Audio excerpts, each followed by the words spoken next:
Then we'll meditate. Watch your breath.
You come to the golden room.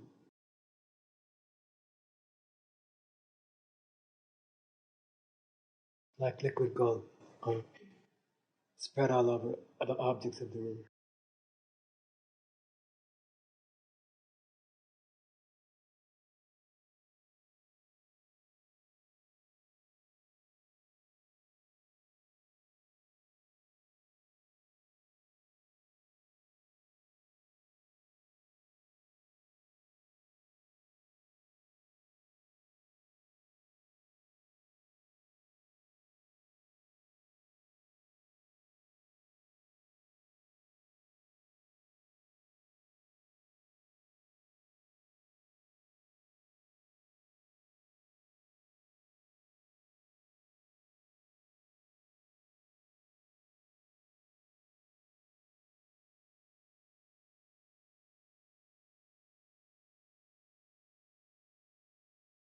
Got the window, see the sky, blue sky, endless blue sky.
Look at the mountains, the valley between you and the mountain.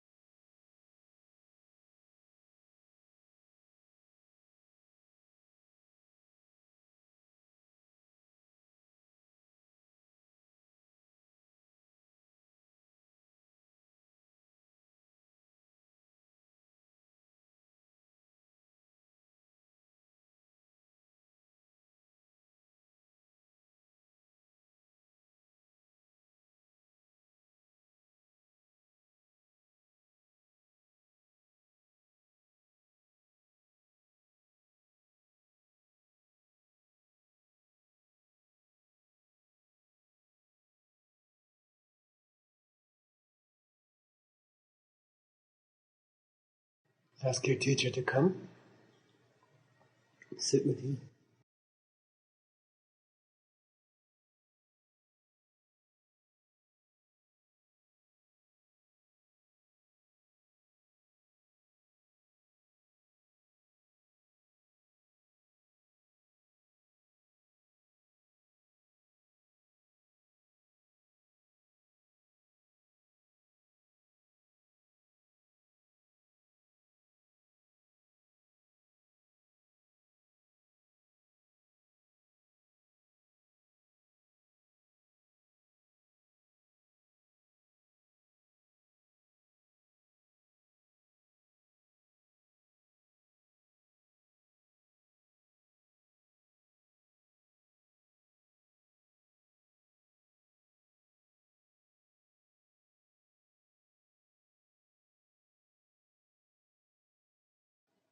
Then just focus on their presence in the room.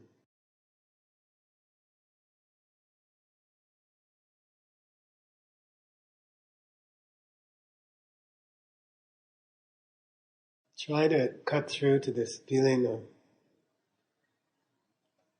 happiness or satisfaction or peace that they're there. Then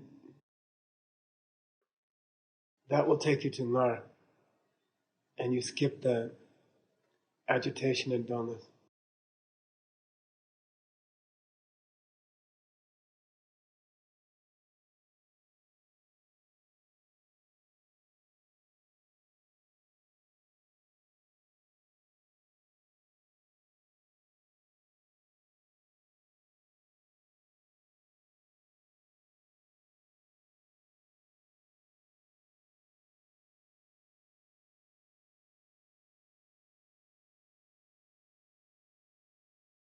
It's a kind of contentment or peace that they're there.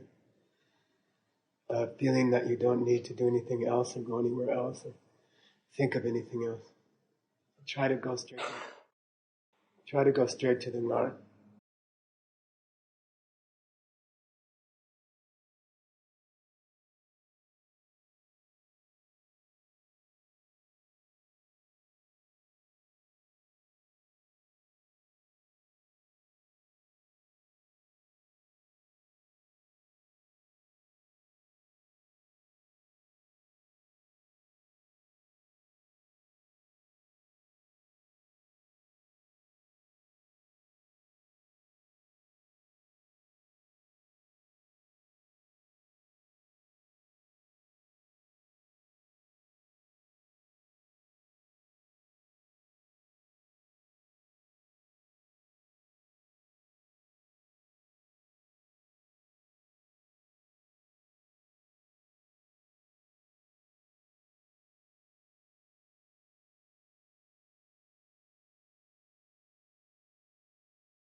Come back to the Ngar.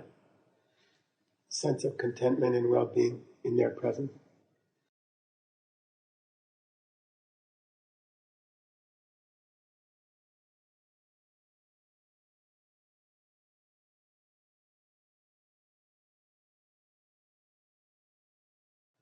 There's no place else you'd rather be.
Slowly come back to this root.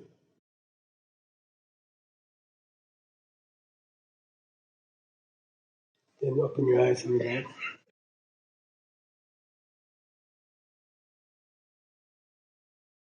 All right.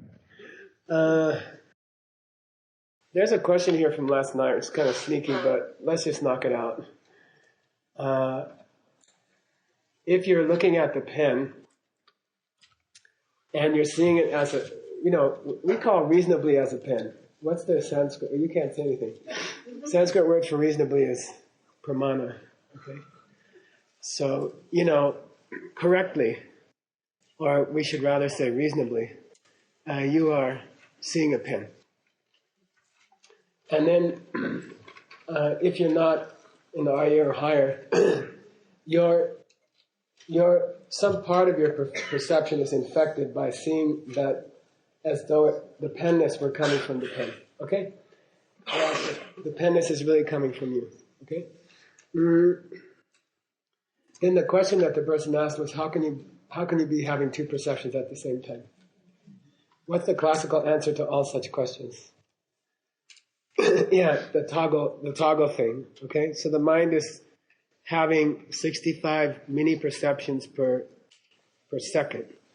And it's toggling between the two. And it's correct that you can't really be having two perceptions at the same millisecond. It's not possible. So they're not technically mixed like water and milk, are they? That was their point. Okay? All right. Get out your posters and try to crumple as much as you can. Everybody who intends to pass on this lineage should have a poster open in front of them and be making notes, okay? If you were at Sarah and Geshe Rinpoche sees you without an open notebook, you get a rosary under him. He even checks to see what you wrote.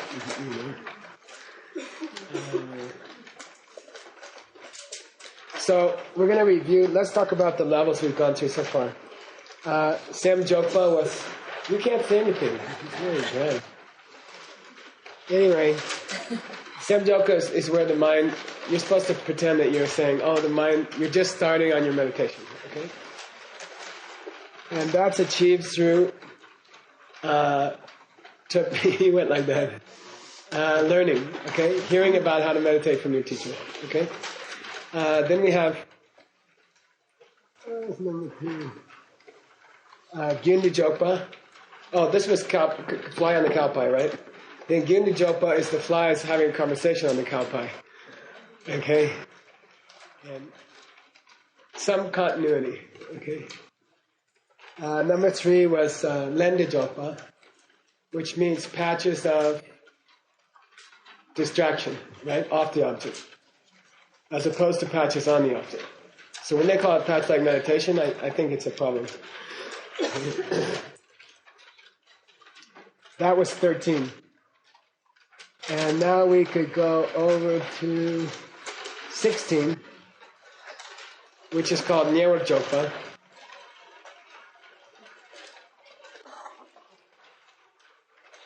Pabongka Rinpoche describes it as the mind is tightly on the object. Okay?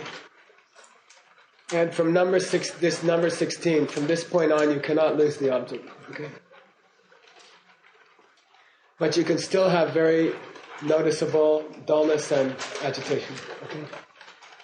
At 16.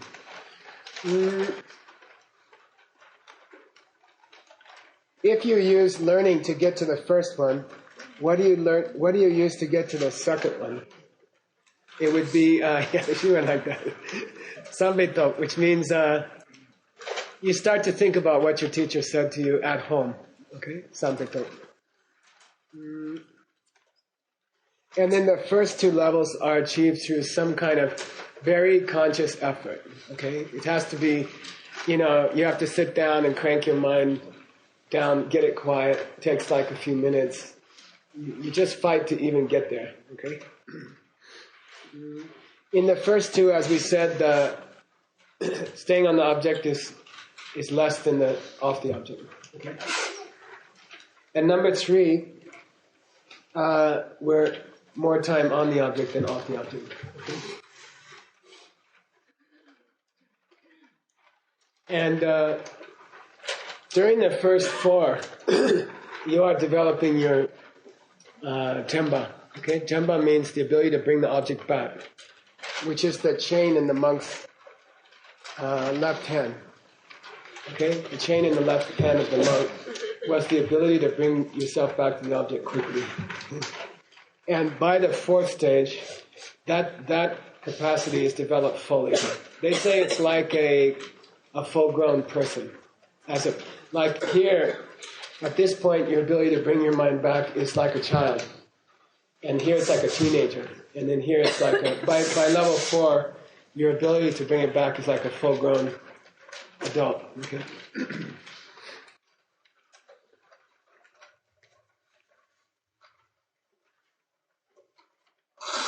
Elephant was your mind. Black color was dullness, right? The monkey was the monkey was flying off the object, not losing, but flying off the object. And the blackness represented agitation, or going off to a desirable object. So all the monkey is all kinds of going off. The blackness was to a desirable object. Then the Yamaka, no.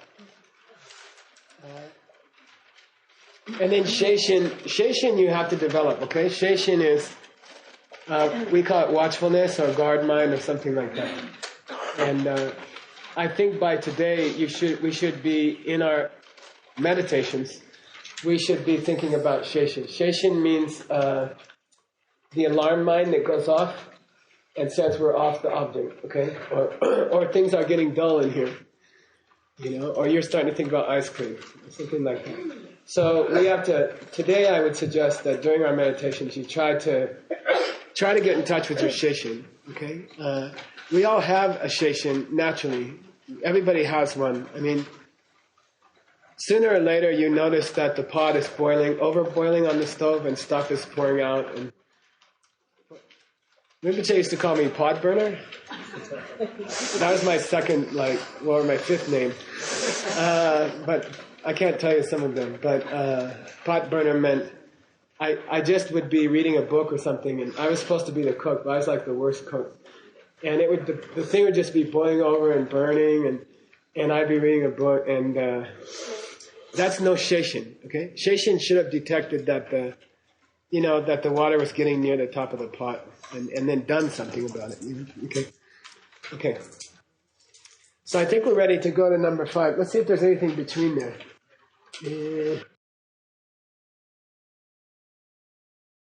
How about 17? 17, I think he's on the flame, okay? I think he's referring to the flame, but that happens to represent a very strong, developed Sheishin. So we're on the right track. Okay? So 17 is that flame is a strongly developed capacity to catch yourself when you're wandering or getting dull or getting agitated, okay?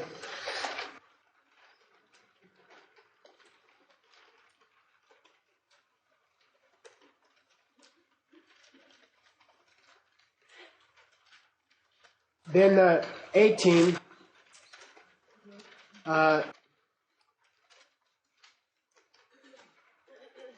they say agitation is losing its power. Okay? The monkey's head is becoming white. Right? Going off to other objects that you enjoy, thinking about your plans for the future. Right below the number 18, the monkey's head is getting a little bit white. Sorry, a rabbit, yeah. No. Was it the rabbit? What was the rabbit? Is that subtle dullness? Yeah, no, so I am talking about the monkey. His head is getting a little bit white, which means agitation. It's getting better. Then we get up to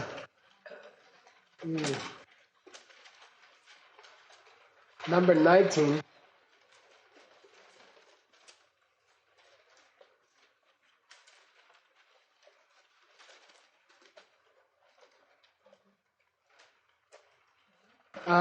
Number 19, above, you can see a monkey grabbing a fruit. Okay, do you see him? He's to the left of number 19 on the chart. He's up in the fruit tree there. You see him? Anybody doesn't see him? The text says he's reaching for a second fruit, which means a special kind of distraction where you are thinking about a virtuous object. See? So that guy grabbing for a fruit is a special kind of distraction. Geshe Michael's next project. Okay? And in other circumstances, that might be a good thing to do, to think of one more virtuous project. But during a meditation, it's a bad thing to do. Okay? I don't know if it's a bad karma. I guess it would be a bad karma. I don't know. But anyway, around this time, you're supposed to be aware that you shouldn't do that, and that there are other kinds of distraction than thinking about lunch or thinking about the person who bugs you. Okay, so that's a third kind of distraction. Section 20.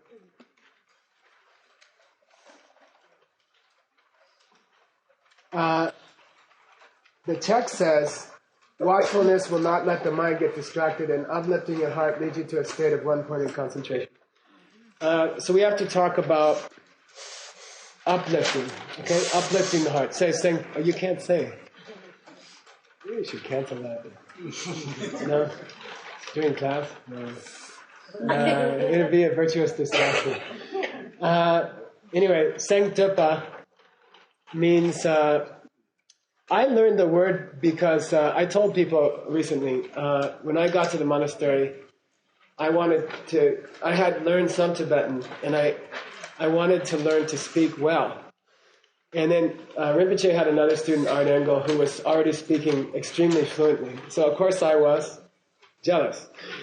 And then I got there, and I'm like, okay, Rinpoche, you have to teach me...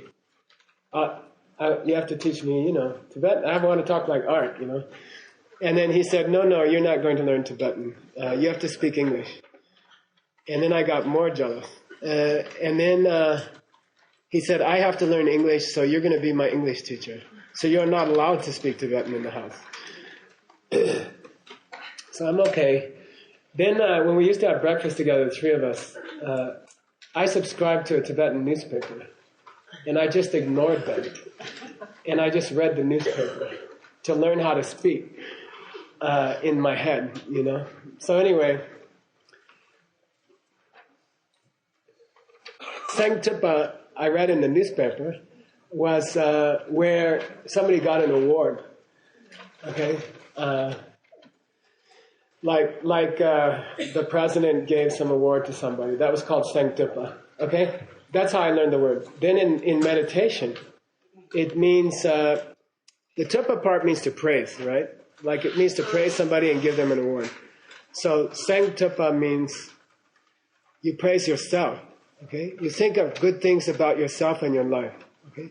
So when your mind is feeling down, when the level of the mind is down, when you feel some kind of dullness in the mind, then Seng Tupa means uplift your mind.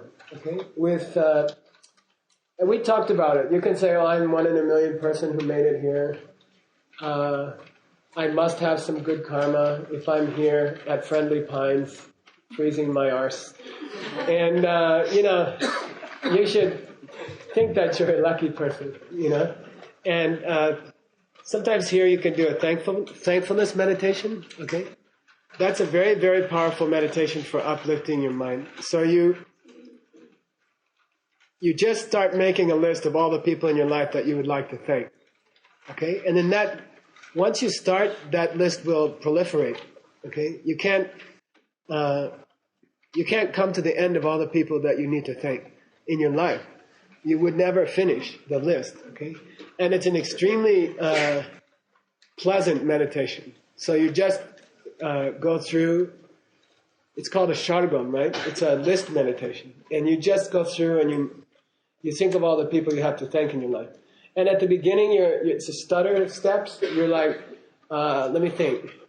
And then later, as you do it more and more, they're just pile up. People pile up. The trick is that you cannot be thankful to someone for anything unless it's something good about yourself. You see, if you think about it, you see, if you say, I thank my high school teachers, it's because you're happy about what they gave you. You wouldn't thank the teacher who didn't teach you anything, right? So the process of thanking, or you're recognizing something good about yourself, you know. You thank, I don't know, you thank your parents for giving you life.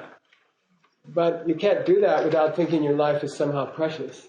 So the exercise of thanking other people uplifts the mind, and it's a self-award thing, Sanctupa, okay? So they're talking, where was he? At level 20, at number 20, we are using Sanctupa more.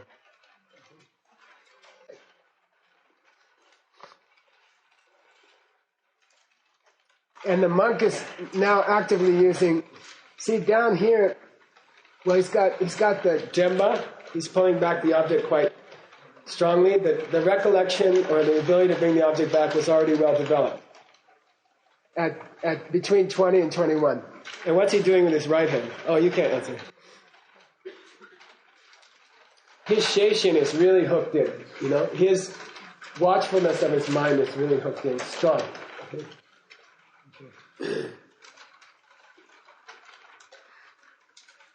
Which brings us to 21, which is called DUL BAR JOG PA. Those of you who know Tibetan or some Tibetan, Dulwa means Vinaya. Okay, Dulwa means Vinaya. Dulwa means to tame a wild thing. Okay, so like when you tame a horse. When you break a horse, it's called dua. Okay? A wild horse. And the Tibetan word for a disciple or a spiritual student is dul ja, the thing which is to be broken. All right, dul ja. And then the monks, the order of monks and nuns, their code is called dulwa, the breaking code, for breaking your own pride, breaking your own ignorance, breaking your bad habits, okay? So anyway, they've chosen that word for number 21, which is meditation level number 5. Okay? And it's called, we translated it there as controlling the mind, okay? Controlling the mind. I want you to, we'll make a list of what's going on at that point, and then we'll do another brief meditation, okay?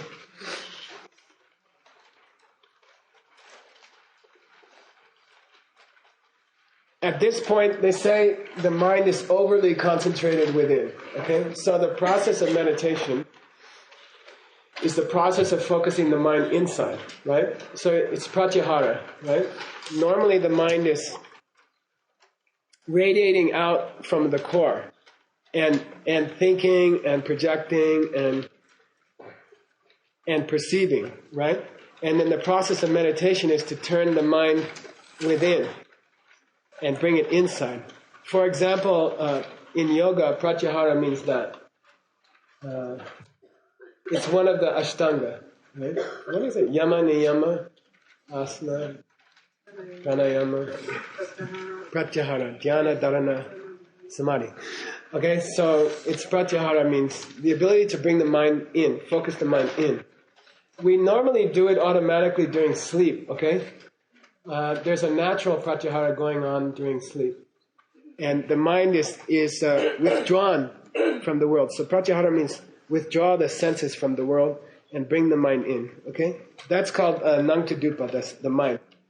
At number 21, you are overdoing it, okay? At number 21, you are overdoing bringing the mind into the mind, okay?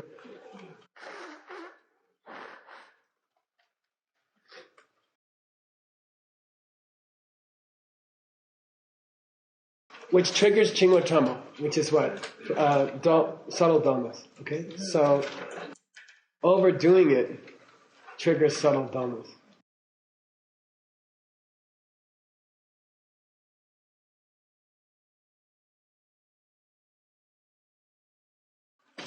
What would be the fix for that? That's where they mention GZENGS GTOD PA, okay?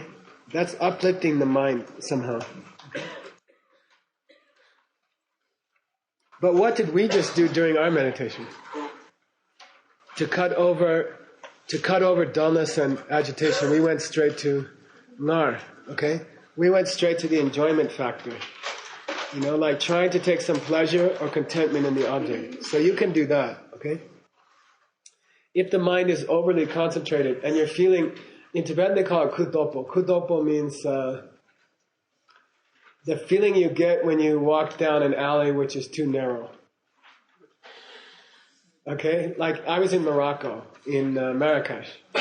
And you know, we were thinking maybe we'd get kidnapped if we weren't careful. And then we were going down these kudopo alleys.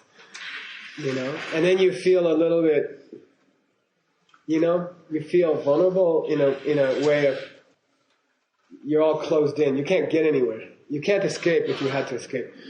That's kudopo. So to release that or to let go of that, you can go straight to the pleasurable feeling or some kind of.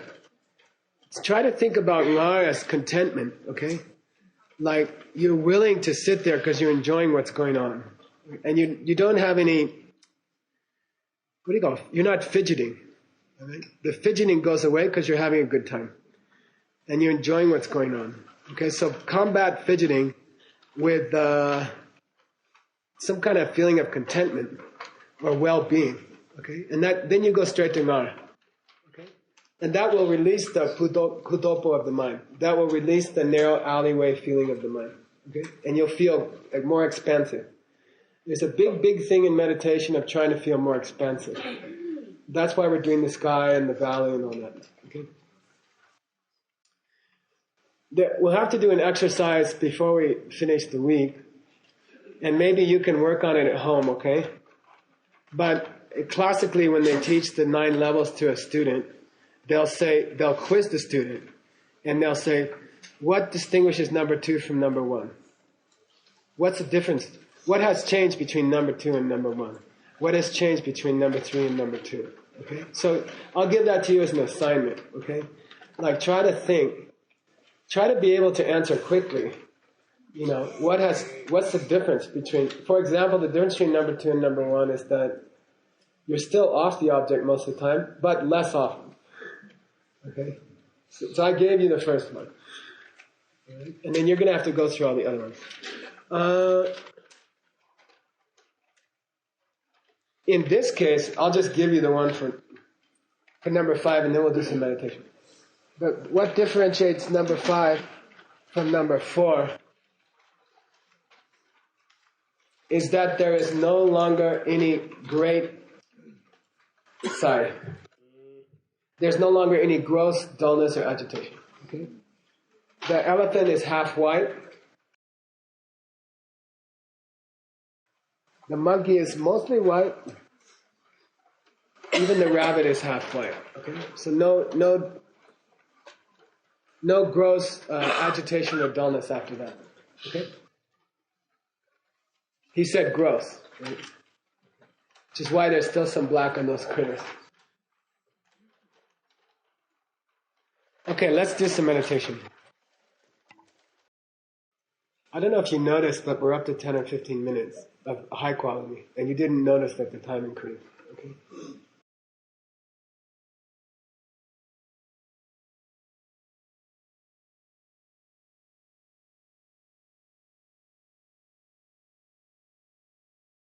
Watch your breath.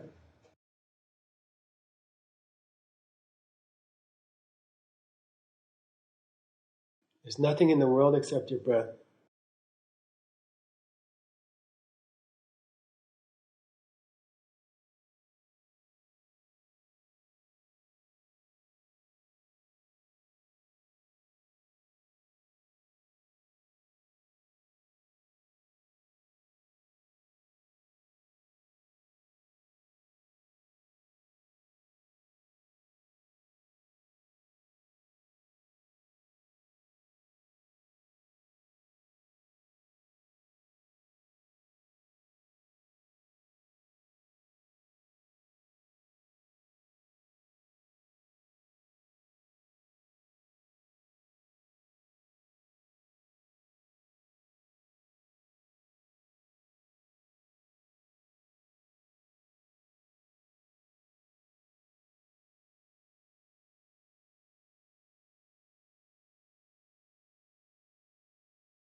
come to the golden room.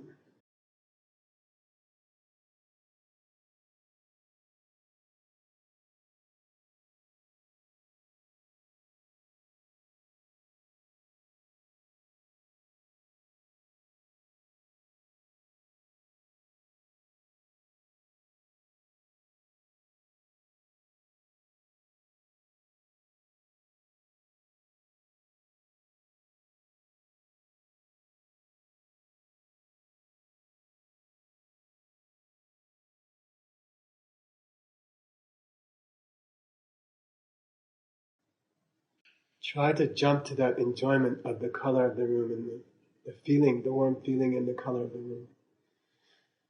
If you have enjoyment, you won't be distracted. You won't feel dull.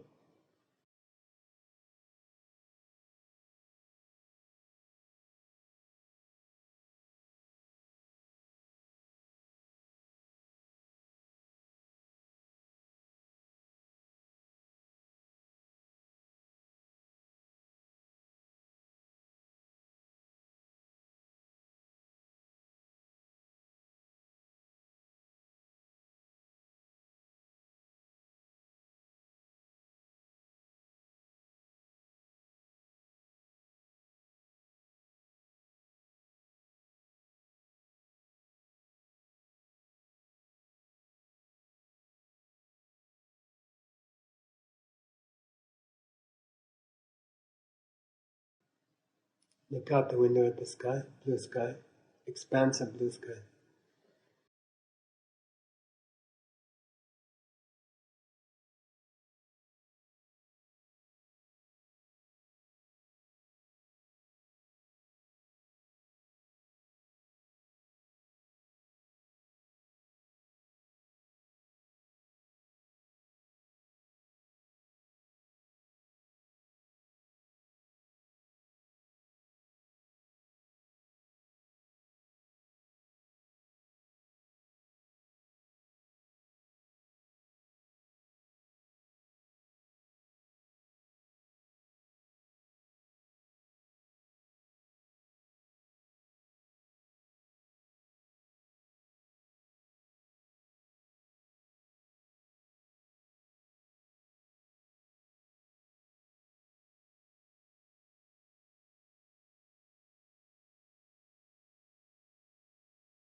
Look at the mountains, the valley.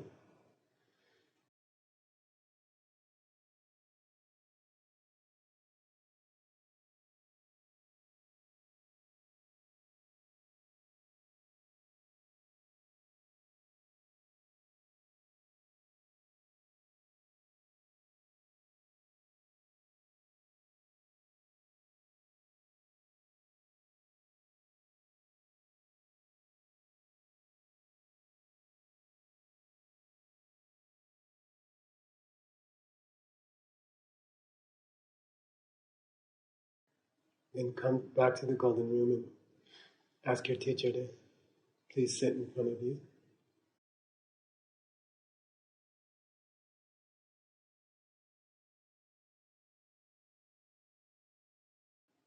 Feel their eyes on your eyes and feel the love between you in the gaze. Stay on their eyes.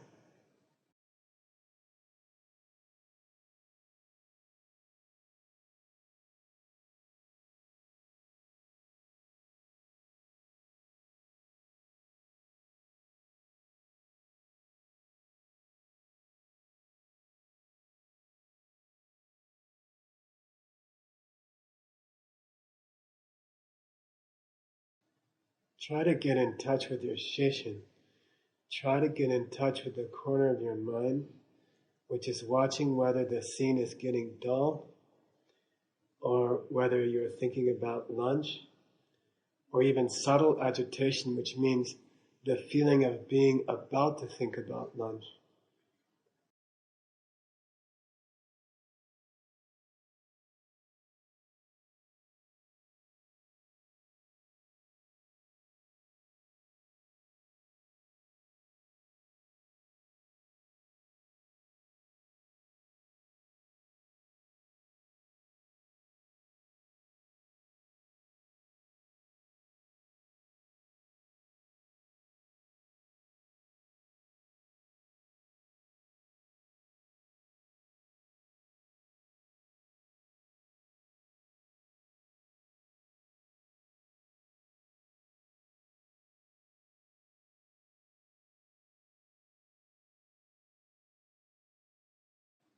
Try to get in touch with your Shishin.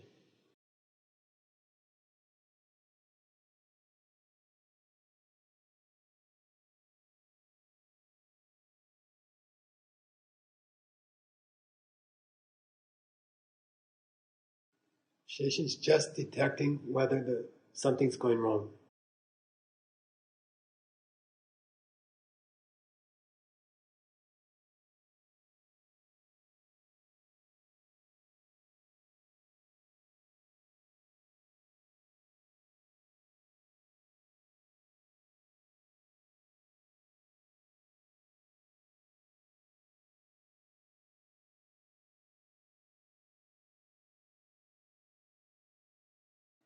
Try now to observe the difference between Shishin and Demba.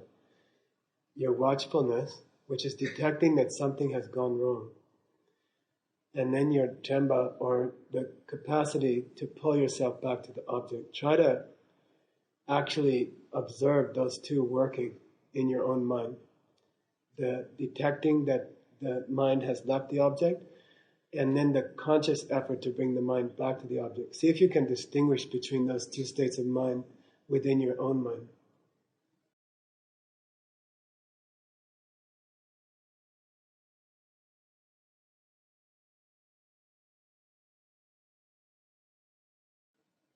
They are almost instantaneous. It takes a lot of observation to locate them, to observe them.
Now see if you can isolate the mental state of Ngar. See if you can isolate a sense of contentment or enjoyment on the object.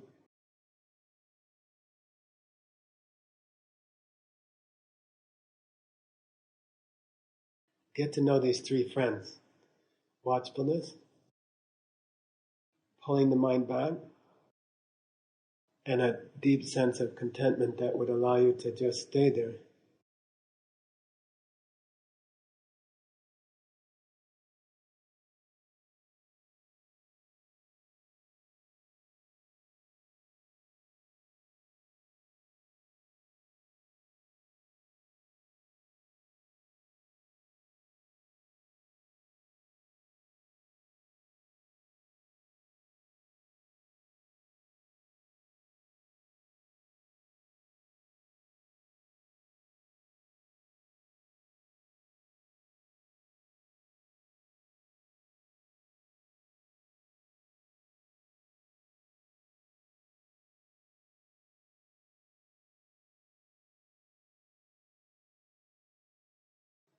Okay, good job. Feels really good.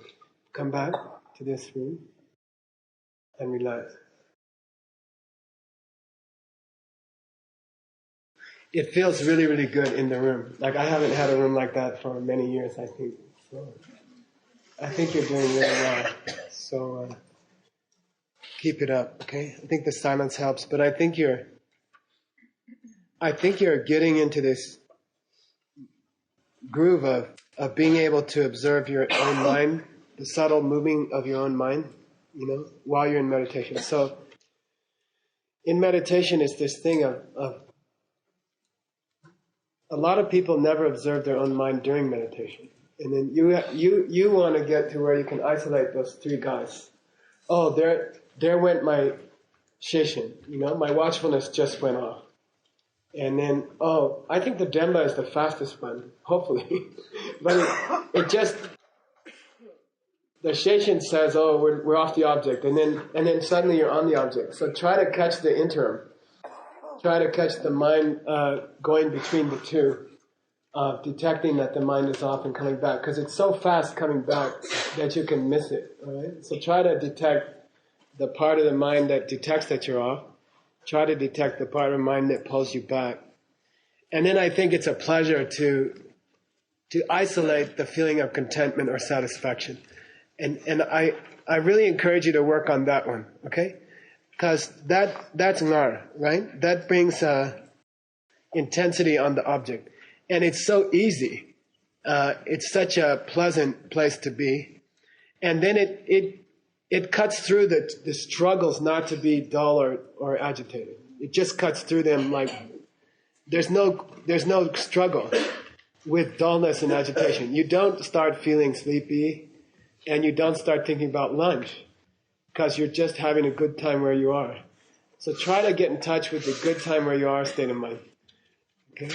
And then I think your meditation will get really powerful. And I think you've seen or you've felt when you get home, it'll be better to start with tiny little meditation, 5, 6, 7 minutes.